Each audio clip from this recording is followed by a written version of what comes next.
بسم اللہ الرحمن الرحیم۔ السلام علیکم۔ امید ہے آپ سب خیریت سے ہوں گے۔ اللہ تعالیٰ سب کو اپنے حفظ و امان میں رکھے۔ آج جو بات میں آپ کے ساتھ شیئر کرنے جا رہا ہوں وہ ہے ایگو کے بارے میں۔ جیسا کہ آپ کو پتہ ہے کہ دنیا میں دو طرح کے لوگ ہوتے ہیں، ایک وہ جو دل سے باتیں کرتے ہیں اور دوسرے وہ جو اپنی ایگو سے باتیں کرتے ہیں۔ آپ نے اکثر دیکھا ہوگا کہ ایسا انسان جو ہر وقت یہ کہتا ہے کہ جیسا میں چاہتا ہوں ویسا ہی ہوگا، ہر بات میں اپنی ایگو بیچ میں لے کر آتا ہے۔ لیکن سوال یہ ہے کہ کیا ایسے لوگ زندگی میں کبھی آگے بڑھ سکتے ہیں؟ ایک ایگو والا انسان ہمیشہ یہ سوچتا ہے کہ وہ سب سے بہترین ہے، اس جیسا کوئی بھی نہیں ہے۔ اسے ہمیشہ یہ لگتا ہے کہ اس نے جو بات کی ہے وہ آخری بات ہے، اس کی بات پتھر پہ لکیر ہے۔ لیکن اصل میں ایگو انسان کو اندھیروں کی طرف دھکیلتی ہے۔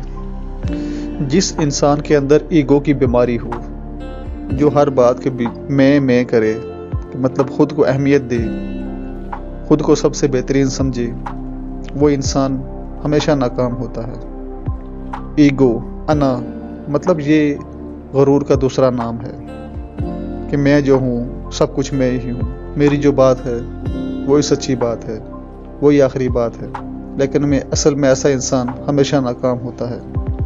جو انسان ایگو چھوڑ دیتا ہے، وہ سیکھتا ہے، سمجھتا ہے تو لوگوں کے دل جیت لیتا ہے، اور جو انسان ایگو میں جاتا ہے وہ اپنا سب کچھ کھونا شروع کر دیتا ہے، اپنے دوست، اپنے رشتہ دار، حتیٰ کہ اپنا آپ بھی وہ کھونا شروع کر دیتا ہے۔